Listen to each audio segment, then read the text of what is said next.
두둥. 자, 토양의 특성입니다. 특성. 자, 우리가 토양을 이거 공부할 때 용어가 좀 낯설거든요. 그래서 사실 실제로 이거 공부할 때 제일 좋은 방법이 뭔지 아세요?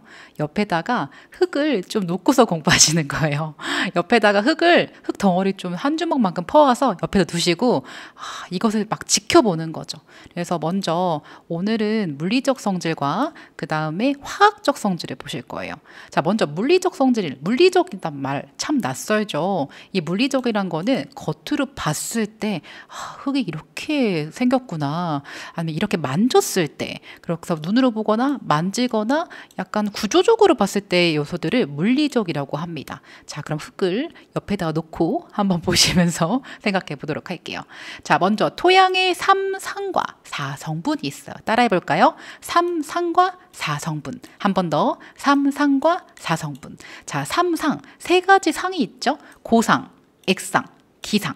자, 다시 한번. 고상, 액상, 기상. 자, 고상이라는 거는 우리가 흙을 보시면 흙에 딱 봤을 때 돌덩어리 있죠? 그게 고상, 고체죠? 자, 그리고 흙을 만졌어요. 흙 만져보셨나요? 흙 만지시면은 촉촉하죠? 아니면 말라 비틀어진 흙은 좀 건조하고요. 촉촉한 상태는 액체, 액상이고요. 기체, 눈에도 보이지 않고 하지만 빈 공간이 있겠죠? 그것을 기상, 기체라고 합니다. 이래서 고상, 액상, 기상. 다시 한번 고상, 액상, 기상. 래퍼처럼 한번 해주세요. 고상, 액상, 기상. 이 3상이 바로 우리가 토양의 3상, 세 가지 상태입니다.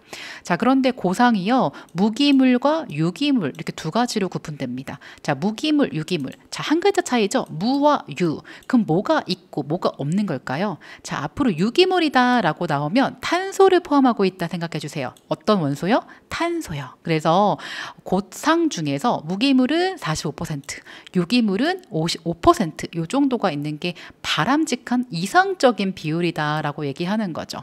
물론 작물마다 다 다르고 환경마다 다르지만 고상은 45, 5 이렇게 총 50% 있는 게 바람직하고, 액상은 25, 기상은 25, 이 정도가 바람직한 상태구나라고 보시는 거죠. 자, 무기물 좀 더 볼 거가 있까요? 암석, 커다란 암석이 부셔져서 풍화돼서 무기물, 광물 입자, 즉 영어로 미네랄이죠. 미네랄이 된 거고, 1차 강물은 석영, 장석, 운모, 갑성석 이렇게 종류가 있고, 2차 강물은 카올리나이트, 일라이트, 버미큘라이트 이렇게 종류가 있어요. 이런 종류가 있구나 라고 이제 구분하시고, 오늘 외워야 될 건 뭐죠? 자, 오늘 외워야 될 거는 고상, 그 다음에 뭐면 우리가 고상 안에 무기물과 유기물이 있다는 거. 자, 유기물. 자, 우리가 유기물 줘야 돼. 유기물 최고야 라고 얘기하는데, 그게 바로 탄소물을 포함하고 있는 물질을 유기물이라고 합니다. 보통 동식물에 살아있는 생체나 사체 이런 것들을 포함한 거를 유기물이라고 하죠.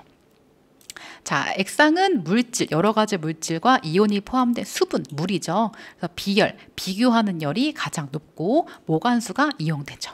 자, 이런 거 지금 처음 보시는데 뒤에 가서 다 배워요. 근데 지금은 간단하게 놓은 거죠. 자, 그리고 공기는 토양 속에 있는 공기입니다. 대기 중에 숨 쉬는 공기는 이제 우리가 대기라고 하는데, 토양 공기와 대기를 비교하면 토양 공기 안에는 미생물, 미세한 생물이 많기 때문에 CO2, 이산화탄소가 높습니다. 그래서 비교하면, 대기와 토양을 비교하면 이산화탄소의 비율이 엄청 차이가 있죠. 자, 정리해 봅시다. 자, 토양의 3상은 뭐라고요? 자, 고체, 그 다음에 물인 액체, 공기인 기체 이렇게 있고, 자, 이 고체를 우리가 광물질, 그러니까 무기물, 유기물 이렇게 구분한다는 거. 그래서 고상, 액상, 기상의 비율을 쓰세요. 이렇게 문제가 나오면 너무 쉬운 거예요. 50대, 25대, 25 이렇게 구분하시면 되겠죠. 조금 더 심화해서 우리가 논도 배우고 밭도 배우니까, 논 같은 경우에는 물로 차 있잖아요. 그러니까 액상 50%, 고상은 50%, 밭토양은 고상 50%, 기상 25, 액상 25 이렇게 구분된다는 거를 알아두세요. 자, 문제 이렇게 나오면 너무 좋겠죠? 3상에 속하지 않는 것은 고상, 액상, 기상 이렇게 래퍼처럼 주상은 아닌 거죠? 답은 4번입니다. 자, 그다음에 토성이에요. 토성. 자, 토성이란 말 들으면 토양의 성질 같아요. 근데 성질이 아니고요. soil texture, 질감입니다. 질감. 그래서 모래, 미사, 점토. 여러분이 흙을 딱 펐어요. 그럼 그 각각의 알갱이 있죠? 알갱이, 모래, 미사, 점토. 이것의 함유된 비율. 그래서 쭉 만졌을 때 되게 부드럽다라고 하는 거는 좀 입자, 알갱이 크기가 작은 거. 그리고 거칠어. 그럼 알갱이 크기 큰 거. 그런 것들 비유하는 게 토성입니다. 토성. 그래서 토성의 단어를 보고 성분을 생각하는 경우가 쉽기 때문에 영어의 텍스처, 그 질감을 생각해서 토성이란 말 자체가 알갱이의 크기를 생각하는구나 라고 이해하시면 되겠죠. 자, 그럼 우리는 뭘 외워야 되냐면 입경, 각각의 알갱이 크기를 외우시면 됩니다. 자, 자갈, 모래, 미사, 점토. 그리고 우리는 국제 토양학회의 크기를 외우도록 할게요. 그래서 자갈은 2.0mm 이상 되는 게 자갈이에요. 그리고 모래는 0.02부터 2. 그리고 미사는 0.02부터 0.002까지. 참 복잡하죠? 그래서 오늘은 외울 건 바로 점토입니다. 점토 0.002. 소수점 몇 제짜리까지요? 셋째짜리까지예요. 소수점 셋째짜리 0.002. 따라해볼까요? 점토는 몇이라고요? 0.002mm보다 작은 거. 굉장히 작죠? 이 정도 크기가 점토입니다. 그래서 겉에 표면적이 제일 넓어요. 넓고 이런 특징이 있습니다. 자, 그리고 구분하시면 표토, 표면에 있는 토양의 깊이는 7에서 25cm, 지표면이다 하면 1에서 2m 정도라고 구분하시면 됩니다. 자, 그래서 우리가 기출에서는 토양 삼각도 구분법 보는 법을 기출에 나왔는데 이것도 기출문제 보시면서 그때 보실 거예요. 토양의 삼각도가 여기 보시면 모래, 미사, 점토, 여기 함량이 얼만큼 있는지 보면서 토양이 어떤 토양에 속하는지를 아실 수 있어요. 그래서 모래, 미사, 점토 이 세 가지를 구분하셔야 됩니다. 아시겠죠? 자, 그 다음에 용어 한번 보고 갈게요. 토양 콜로이드예요. 따라해볼까요? 토양 콜로이드. 자, 콜로이드. 굉장히 작은 입자예요. 0.1 마이크로미터 이하의 입자. 대체로 마이너스의 특징을 가지고 있고 pH에 따라서는 양전하를 띌 수도 있어요. 그래서 토양 중에 점토, 부식과 결합한 크기가 아주 미세한 입자란 말이 나오면 뭐라고 생각하시면 되냐면 알갱이다라고 생각하시면 돼요. 알갱이. 그래서 우리가 토양 콜로이드 참 어려운 단어죠. 그래서 이 단어를 보면 토양 알갱이구나 라고 생각하시면서 이해하시면 되겠죠. 토양 콜로이드 아주 미세한 알갱이. 자, 이번엔 점토. 아까 몇이었죠? 0.002. 소수점 이하, 소수점 세제짜리입니다. 0.002. 점토는 딱 그 현미경으로 보잖아요. 비늘 모양의 여러 층으로 되어 있어요. 보시면 이렇게 층처럼 이렇게 되어 있어요. 비늘층처럼. 비늘층. 그리고 규산염 이런 화학적인 광물로 주로 되어 있고요. 마이너스를 띠고 있고 2차 광물이라고 합니다. 그래서 점토의 간단한 특징을 좀 보시는데 이런 점토가 얼만큼 있느냐에 따라서 이렇게 토양의 종류를 구별합니다. 그래서 점토가 50% 이상이다. 그럼 식토. 점토가 12.5 이하이다. 사토. 그래서 사막 생각하시면 모래가 많죠. 모래 비율이 많은 게 사토. 점토 비율이 많은 건 식토. 그리고 식물에게 가장 양호한 토양이다. 양토라는 거는 25에서 37.5 식물에 가장 많이 이용된다는 거죠. 그래서 사토와 식토를 양 끝으로 두시고 가운데 양호한 토양 두시면서 가운데 중간에 앞글자 따라서 사와 양이니까 사양토, 식과 양이니까 식양토 이렇게 구분하시면 돼요. 또 여기 문제가 어떻게 나오냐면 다음 중 보수력이 강한 것부터 쓰세요 라고 하면 이 보수력이라는 거는 뭐를 보유할 수 있는 능력, 보비력이라는 거는 비료를 보유할 수 있는 능력, 가운데 거 생각하시는 겁니다. 그래서 식토가 점토가 많으니까 알갱이 크기가 굉장히 작잖아요. 그렇기 때문에 잘 가지고 있을 수 있어요. 그래서 보수력, 보비력이 강하다. 그리고 통기성, 반대는 통할 수 있냐, 기체나 물이나 빠져나갈 수 있냐 이런 것들이 강한 건 사토 이렇게 생각하시면 돼요. 정리 한번 해볼까요? 자, 식토는 점토 함량이 많아서 보수력 및 보비력이 크지만 통기성, 기체가 통하거나 통수성, 물이 통하는 건 좋지가 않아요. 자, 사토는 모래 함량이 많죠. 그렇지만 보수력, 보비력은 작아요. 그리고 통기성, 통수성은 우수한 특성이죠. 그래서 요 5가지, 사토, 사양토, 양토, 식양토, 식토. 오늘의 중요한 점은 요런 물리적인 5가지 단계를 구분하시는 거예요. 그래서 양토 25에서 37.5, 점토의 함량까지 알아두세요. 자, 이번에 토양의 구조죠. 이 구조라는 거는 이 알갱이, 즉 입자가 배열되어 있는 상태를 얘기해요. 그래서 이 알갱이의 구조에 따라서 유기물이 분해가 미생물이 자라나는 거, 아니면 토양 생물과 식물뿌리 작용, 또 경운, 땅을 가는 게 경운이거든요. 그런 거에 영향을 주고, 또 이런 것들을 만들어주는 것들을 생각을 하면 유기, 무기, 교질물, 아주 작은 물질 있죠. 교질물이 입단현성, 이 입단현성 별표. 자, 앞으로 입단현성 얘기가 많이 나올 텐데 아주 좋은 토양 구조를 입단 형성이라고 합니다. 떼알 구조라고도 해요. 그래서 이런 것들을 만들 때는 미생물이 되게 중요해요. 좋은 미생물의 끈적끈적한 점성물질, 산화철, 유기물, 점토 이런 것들이 관련이 있습니다. 토양의 구조, 전반적인 구조가 토양의 보수성, 물을 보유할 수 있는 능력, 투수성, 물을 잘 빠져나갈 수 있는 능력, 통기성, 기체를 잘 통할 수 있는 능력, 지온, 뿌리 신장과 관련이 있습니다. 자, 그래서 토양 구조를 가지고 크게 4가지로 나누거든요. 입판, 괴주 따라해볼까요? 입판, 괴주. 그래서 입상구조, 같은 말로 구성구조인데 이게 가장 토양에 제일 좋은 구조입니다. 그래서 간단하게 보면 작물 생육에 가장 좋은 구조. 그래서 표토, 표면에 있기도 하고, 그다음에 작토층, 작물을 재배하는 토층에 있기도 하고 A1층에도 있긴 합니다. 자, 판상구조는 엷은 판자 모양, 말 그대로 접시처럼 생겼죠? 판자처럼 수평, 가로로 좀 긴 특징. 그리고 괴상구조는 괴상하게 생겼죠. 다면체, 불규칙한 모양. 그리고 주상구조는 우리가 제주도 놀러 가시면 주상절리 이런 거 보셨죠? 그 실제로 가로축보다 세로로 긴 거.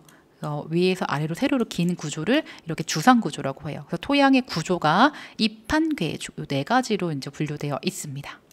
자, 앞서 보셨던 입단 구조, 떼알 구조 같은 말입니다. 자, 우리가 좋은 토양의 구조가 되어야지 작물을 잘 재배할 수 있는데요. 입단 구조가 좋으면 이런 것들이 아주 전반적인 토양이 좋다는 얘기인데 입단 구조 형성은 좋은 토양 구조를 만드는 거예요. 그래서 이것을 입단 구조가 발달한 토양이다라고 하면 토양은 대체로 비옥하고 수분과 비료의 보유력이 좀 큰 편이죠. 하지만 농경지에서는 매번 입단의 형성과 붕괴가 끊임없이 이루어지고 있기 때문에 우리들은 이것을 좋게 만들어줘야겠죠. 기본적으로 호달구조, 같은 말로 나달구조, 달립구조가 있는데 이렇게 달립구조는 거칠고 큰 입자가 많고 무구조인 상태이고 이상구조는 아주 고운 입자가 있어요. 그래서 통기성도 불량해요. 근데 이런 것들이 있는데 토양 구조를 잘 발달시켜서 입단 구조로, 즉 떼알 구조로 만들어 주셔야 돼요. 그래서 단일의 각각의 입자가 뭉쳐가지고 2차 입자로 만들어 주셔야 되고 대공극과 소공극이 모두 알맞아야 되고 유기물과 석회도 시비해 주셔야 되고 토기성, 투수성, 보수력 알맞아야 되는 게 이제 입단 구조죠. 그래서 또 우리가 알갱이가 따로따로 노는 것이 아니라 이렇게 입자로 뭉쳐 주셔야 된다는 걸 기억해 주세요. 자, 그럼 이게 제일 중요한데요. 입단 구조 어떻게 만들까 생각하시면 유기물과 석회를 시용해 주셔야 돼요. 자, 우리나라는 사실 토양 자체가 산성 토양이에요. 그래서 석회를 시용해 주셔서 중성으로 만들어 주셔야 되고 콩가작물, 녹비작물 이걸 재배하면서 유기물로 만들어 주고 토양 계량제, 작부 체계를 우리가 개선해 주시고 토양 위에 뭘 덮어 준다거나 지렁이를 이제 많이 키울 수 있게 해 주거나 피복 작물을 재배해 주는 거죠.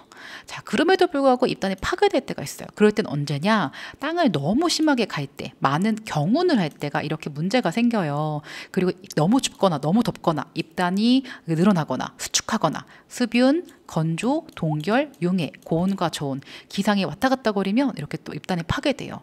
또 강한 비와 바람, 그리고 나트륨의 첨가까지 소금기 있으면은 토양이 안 뭉칩니다. 그래서 여기서 오늘 외워야 될 거 바로 석회, 칼슘, 석회 나오면 칼슘이 있다 생각해 주시고 나트륨 첨가하면 점토 결합이 떨어진다 생각해 주시면 되겠죠. 자, 우리가 문제 한번 볼까요? 자, 토양의 입단 구조를 형성하는 방법으로 알맞은 것은, 자, 입단 구조 같은 말 뭐라 그랬죠? 떼알 구조예요. 그래서 입단 구조를 형성하려면 토양의 피복, 뭔가를 덮어줘야 돼요. 그래서 우리가 피복하면은 멀칭이라고 얘기합니다. 멀칭 따라해 볼까요? 멀칭, 위에 뭔가를 덮어주시면 토양이 파괴되는 게 덜합니다.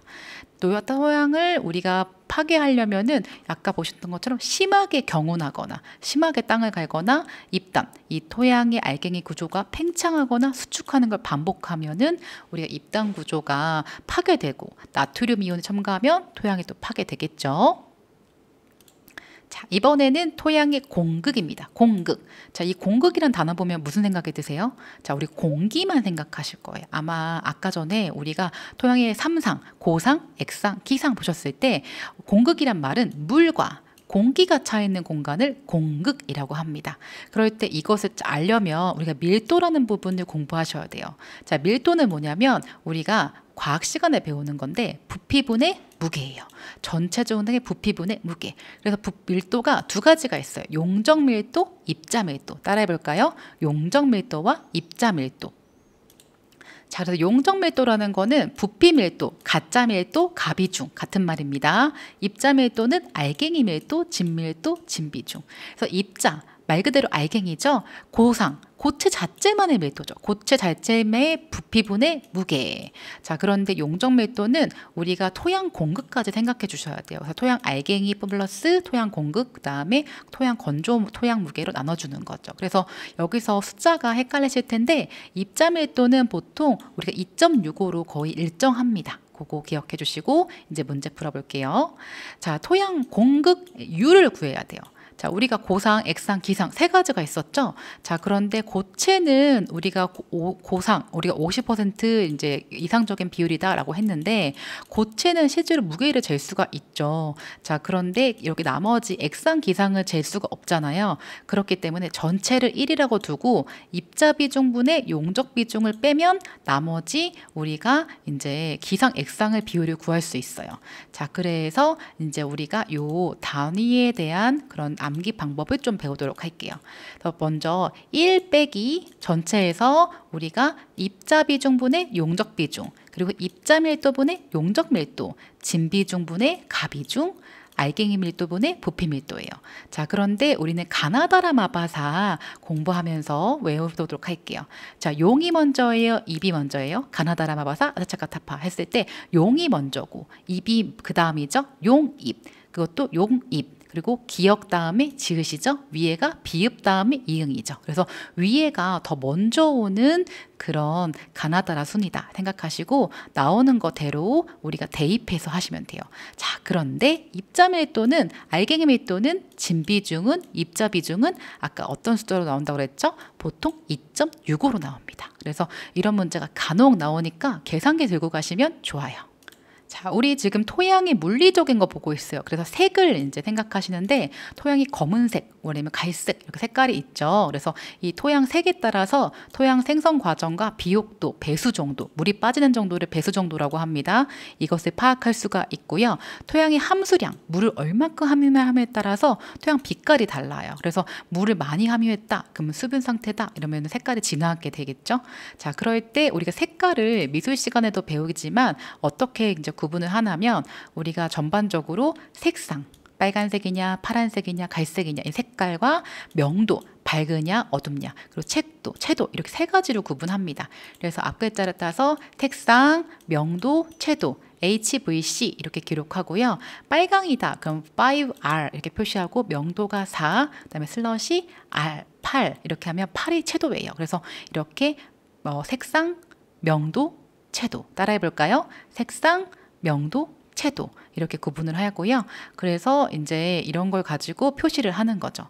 다시 한번 먼셀색 표기를 보면 색상은 H, 명도는 V, 채도는 C 이렇게 구분을 합니다. 그래서 보통 유기물색은 흑색, 갈색, 회백색 이렇게 하고 무기물, 미네랄이죠. 석회는 백색, 황백색, 철은 적색, 황색, 갈색, 녹색, 망가니즈는 백색, 갈색 이렇게 구분합니다. 논토양 보면 회색 이렇게 많죠. 물에 담궈져 있으니까요. 문제 한번 볼까요? 먼셀 표기법에 의해서 토양색이 7.5R, 7, 2 그래서 채도를 나타내는 기호로 옳은 것은 우리가 색상, 명도, 채도 리드미컬하게 색상, 명도, 채도 마지막 게 2가 숫자 2가 채도인 거죠. 자, 만약에 여기서 명도를 물어봤다 그러면은 7 그다음에 우리가 색상을 물어봤다 그럼 7.5R 이렇게 표시하면 됩니다. 자, 여섯 번째, 토양의 온도입니다. 이 온도, 토양에도 많은 생물들이 살고 있기 때문에 온도 되게 중요하죠. 작물 생육과 토양의 생성과 양분 흡수에도 이 온도가 영향을 줍니다. 그래서 지온 이렇게 얘기하는데 지온을 측정하는 것도 최근에 스마트팜에서는 많이 중요한 사실입니다.